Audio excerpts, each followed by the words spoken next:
So a question I get asked a lot by my clients is, why is it that after a breakup I'm left feeling heartbroken, yet my ex doesn't seem bothered at all? Well, today we're going to be looking at the reasons for that and look at what you can do about it. Roll VT. Hello, welcome, all that jazz. My name's Andy O'Neill. I'm a life coach who specialises in breakup recovery and self-esteem. And today we're going to be looking at why is it that after the breakup you can be feeling heartbroken, yet your ex seems like they don't care.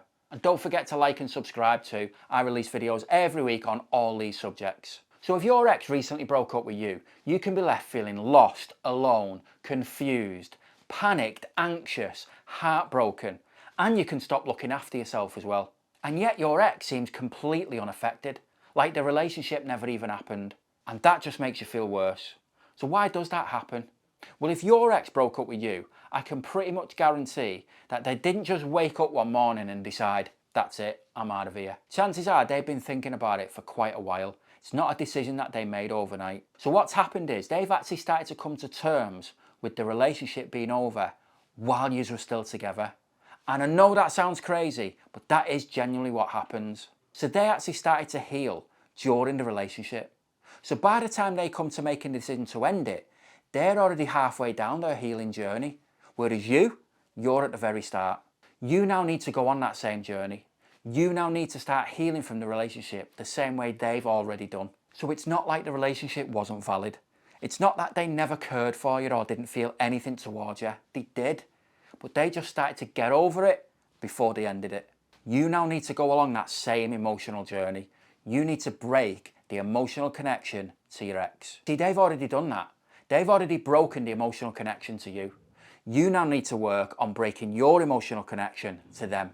And there's several things you can do to do that. So whenever we're going through a breakup journey, the first stage that we go through is the hope stage. The hope stage is when your head's filled with all different ways in which you're going to try and win your ex back.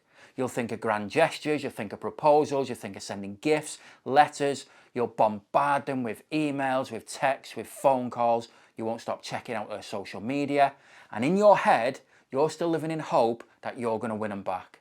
And even if your ex meets someone new, that's not going to put you off. You're still convinced you were meant to be together. You're living in hope. Now, when you move out of the hope stage, you move into acceptance. That's when you finally accepted the relationship's over. Now, that comes with its own challenges, that comes with its own pain, but it's still progress. So the first thing we need to do is move you from the hope stage into acceptance. Now, there's no magic wand here.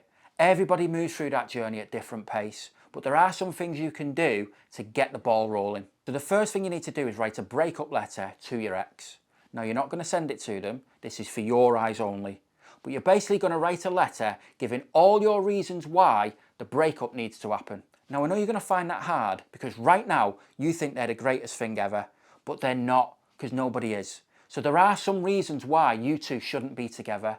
You need to think of them, and you need to put it in a letter. This is all about you taking back control. Now, when you've done it, I want you to put it away safe in a drawer and leave it for 3 days. And in 3 days, I want you to go back and I want you to read it back to yourself. And I want you to keep repeating that every 3 days. The second thing you need to do is meditate.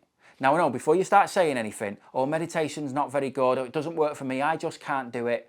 Meditation helps you to trigger the ventral vagal state. The ventral vagal state is the part of your nervous system that gets triggered when you're with a partner. It makes us feel safe, makes us feel secure, makes us feel connected. Now, right now, your brain's crying out for that.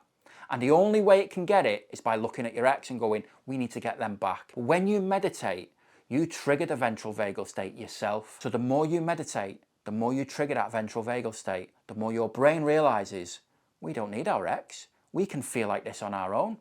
And that's what helps break the emotional connection. So you need to introduce meditation and you need to do it daily. Now, it doesn't have to be complicated. My meditation is so simple.